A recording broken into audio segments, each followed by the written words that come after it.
Sir నమస్కారం sir. నమస్కారం అండి.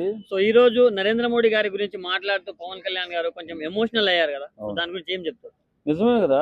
ఇప్పుడు ఎవరైనా దేశం పట్ల గౌరవం ఉన్నవాళ్ళు, దేశం పట్ల బాధ్యత ఉన్నవాళ్ళు, దేశం అంటే ప్రేమించేవాళ్ళు ఖచ్చితంగా అలాంటి ఎమోషన్ అవుతూనే ఉంటారు. ఎందుకంటే ఈవేళ మొన్న జరిగినటువంటి జనతా పార్టీ మీటింగ్‌లో ఇష్టానుసారంగా దేశాన్ని దుర్భాషలాడడం, ఒక మన సాంప్రదాయాల్ని, మన దేశ గౌరవాన్ని అప్రదిష్ట పాలు చేసే విధంగా మాట్లాడడం, అలాగే నరేంద్ర మోడీ గారి గురించి మాట్లాడడం, నరేంద్ర మోడీ గారి తల్లి గురించి కూడా ఇష్టానుసారంగా మాట్లాడితే ఎవరైనా సరే నరేంద్ర మోడీ గారిని అభిమానించే వ్యక్తులు మాలాంటి వ్యక్తులు కూడా బాధపడతారు.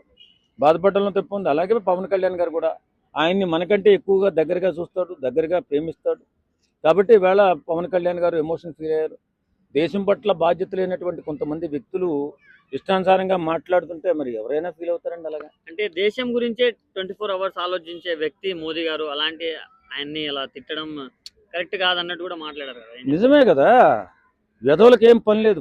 పని చేత కానీ ఎదవలు చాలామంది ఎడుతున్నారు. మూర్ఖులు, దరిద్రులు, ఎదవలు మన దేశాన్ని వెనక్కి నెట్టేయాలని, మన దేశ అభివృద్ధి చెందకూడదని ఏడ్చేవాళ్ళు చాలామంది ఎదవలు ఉన్నారు. ఆ వెధవలందరినీ చూస్తుంటే మరి కడుపు రగులుతుంది ఒక్కోసారి. కాబట్టి ఈవేళ దేశం పట్ల ఈ 24 గంటలు పనిచేస్తూ ఆయన నిద్ర సమయం తప్ప మేల్కొని ఉంటే దేశం కోసమే పనిచేస్తున్నటువంటి వ్యక్తి ఈవేళ ఎవరైనా ఉన్నారంటే దట్ ఈజ్ నరేంద్ర మోదీ. కానీ ఆల్రెడీ వాళ్ళకి మంచి సంబంధం ఉంది కదా ఇన్ని రోజుల నుంచి.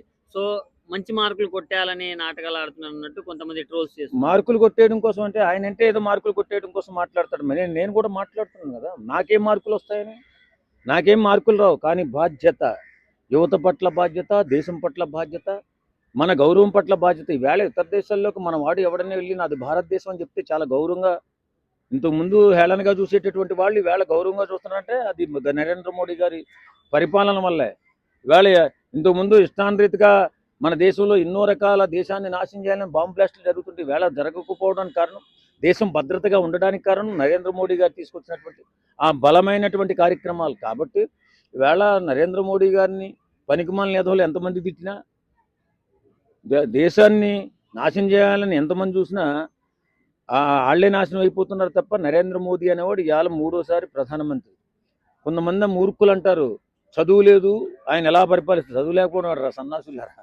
ప్రపంచ దేశాలు తిరిగి ప్రపంచాలచే భారత్ మాతకి జై అనిపించిన మహానుభావుడు నరేంద్ర మోదీ. పిచ్చనా కొడుకులు పిచ్చోళ్ళు మాట్లాడే మాటలు మనం ఎందుకు పట్టించుకోవాలా?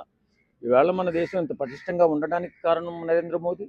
యువత ఇంత బలంగా, ఇంత అద్భుతంగా మన దేశాన్ని తయారు చేసుకోవడంలో ముందుండడానికి కారణం నరేంద్ర మోదీ. కాబట్టి నరేంద్ర మోడీ భారతదేశానికి ఒక కింగ్. ఆయన తర్వాత ఇంకొకరు ఎవరైనా కానీ.